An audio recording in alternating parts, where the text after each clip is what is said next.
Okay, let me show you how to implement ternary search.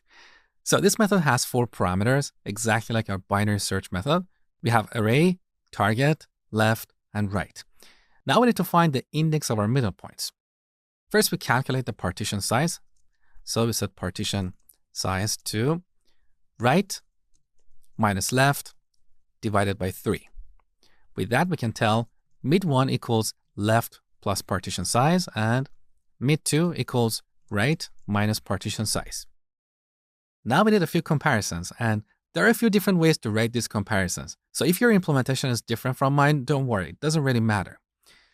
First, we can check to see if the item at the first middle point equals the target value. If that's the case, we'll return mid1.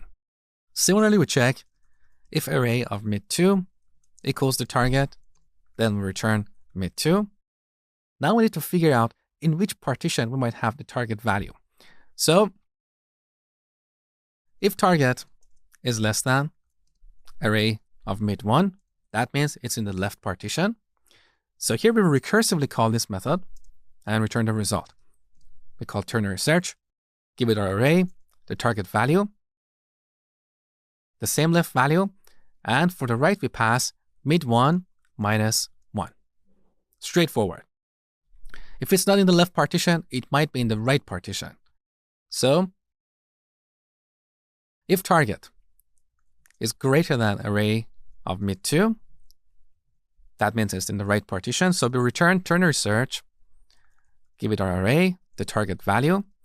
For the left, we pass mid2 plus 1, and for right, we pass the same value. Okay?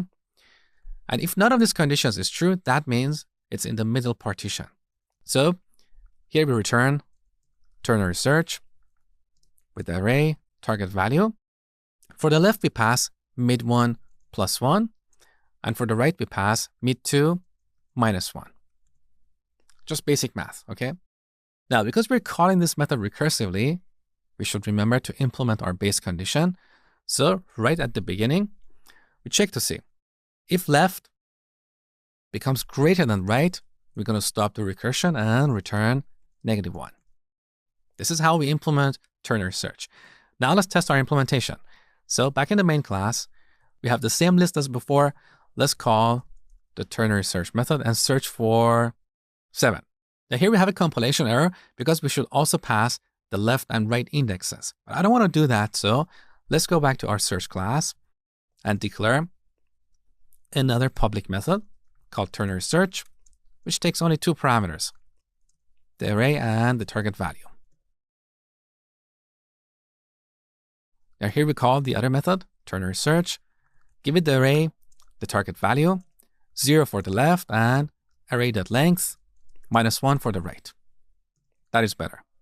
And now we can make this other method private. Back to the main class. The error is gone. Let's search for 7. We get 4. What if we search for 0? We get -1. What if we have only 2 items in this list and we try to divide it into 3 partitions? So for 0, we get -1. For 3, we get 1. Beautiful. What if we have a single item? So here we get -1 because we don't have 3 in the list. What if we pass 1? We get 0. And finally, what if we have an empty array? Beautiful. So this is how we implement ternary search. Next, we're going to talk about another searching algorithm called jump search.